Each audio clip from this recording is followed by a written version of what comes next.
Systems that was organizing, and at the end of my second year with First Eye Care, they made me an offer. Basically, what Omega Health Systems was doing is they would find an ophthalmologist who's a surgeon in the center of a community, and then they would organize optometrists around the ophthalmologist that would feed the ophthalmologist with glaucoma and cataract patients, medical patients. Now, the optometrists are not medical doctors, so they couldn't do surgery and they couldn't prescribe medicines, but the doctor in the middle, the ophthalmologist, could, and he would refer the patients back out to the referring optometrist, and they would co-manage the medical conditions of these patients. And that was a new concept at this time. And so Omega Health Systems was looking for somebody with experience with optometrists to help them grow their program. And so I joined them, and we actually would go around the United States to different cities: Birmingham, El Paso, San Antonio, Houston, just a whole bunch of Oklahoma City, a whole bunch of different markets.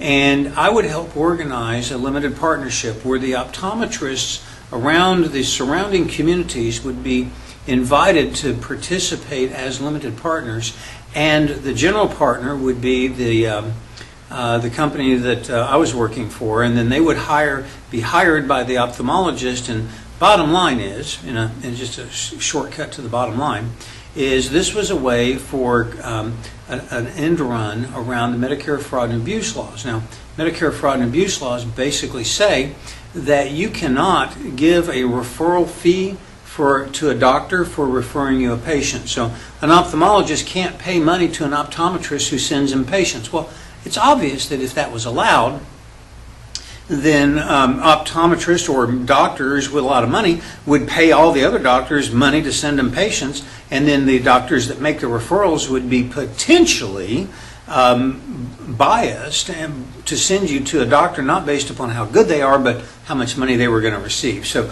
having fraud and abuse rules is a good thing. But there's a way around it, and that's what we were in the business of doing, is finding loopholes and creating ways around it. And so we did. And that was the business that I was in for a couple of years. And at the end of that time frame, Omega Health Systems merged with another company, and because of the merger, they cut loose with a whole bunch of middle management people, and I was one of them. So I was given an opportunity to take a severance and leave, and I did. As it turns out, I also had been writing a book on medical or optometric practice management called Optometry for the 90s, a Practice Management Guide.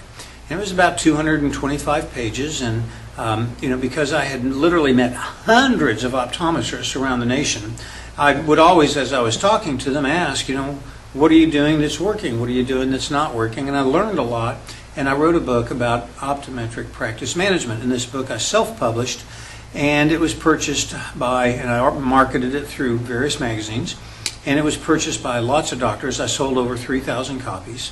And the University of Houston College of Optometry picked it up as a course, as a textbook for their course, and so the Memphis Southern College of Optometry in Memphis did the same thing. So I made a living for a couple of years as an optometric and ophthalmology practice management consultant, and then I decided in about 1990 to go back to school and get my MBA. So I did. I went back to UT Arlington, received my MBA, and then finished that program in 1992.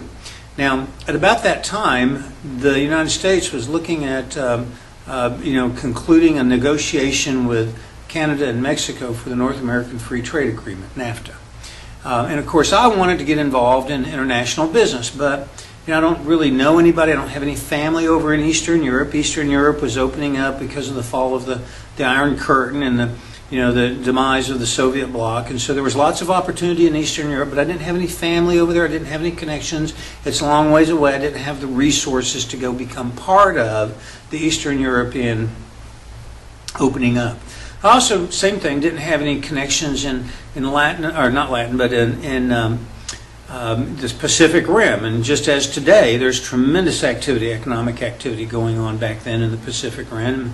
Has been, still will be for a long time, but it's expensive to go over there, and I didn't have any connections, speak the language, look like I fit in, so I couldn't afford to become involved in that. But I've been going to Mexico as a kid living in Texas, a person living in Texas.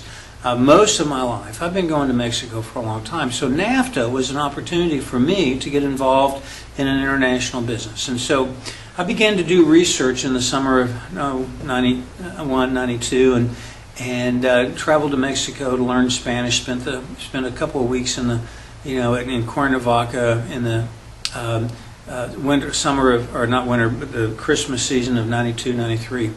And began to write a book. And so I wrote a book called Mexico, the New Land of Opportunity.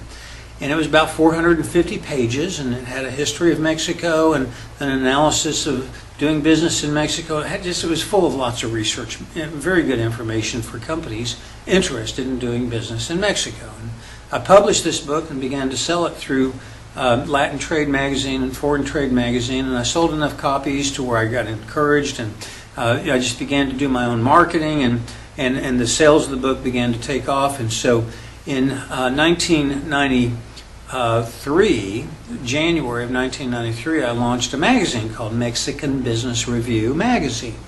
And Mexican Business Review Magazine, the first issue started out as a 8-page photocopied, stitched together, just stapled in the corner, kind of a newsletter, and I published it every couple of months. And by the time 2 years had come by the end of 1994, it was a 64-page, 4-color, glossy magazine, professionally printed, and just the kind of thing that you would find on a bookshelf in a bookstore. And so I was real proud of that. But unfortunately, Mexico devalued the peso at the end of December 1994. And what that meant is the next morning Mexican companies woke up, and what they used to have to pay 100 pesos to buy from the United States cost them 200 pesos. Literally overnight, products in the United States and services from U.S. companies went up double in price. And of course you can imagine what that did to the market in Mexico. It just dried up. People stopped buying things from the United States until they had time to adjust for that price discrepancy. My business was selling information to U.S. companies that wanted to do business in Mexico. So basically, I was in the information business, selling information about opportunities in Mexico to companies in the United States that wanted to go to Mexico. Well, when Mexico devalued the peso, companies in the United States recognized that there was no market in Mexico, so they quit buying what I had to sell, information. So while I tried to keep the business alive during the spring of 1995, it just wasn't going to happen. So by the time we get to the summer of 1995, I basically have a failed business, and I am literally trying to figure out what am I going to do next. Well,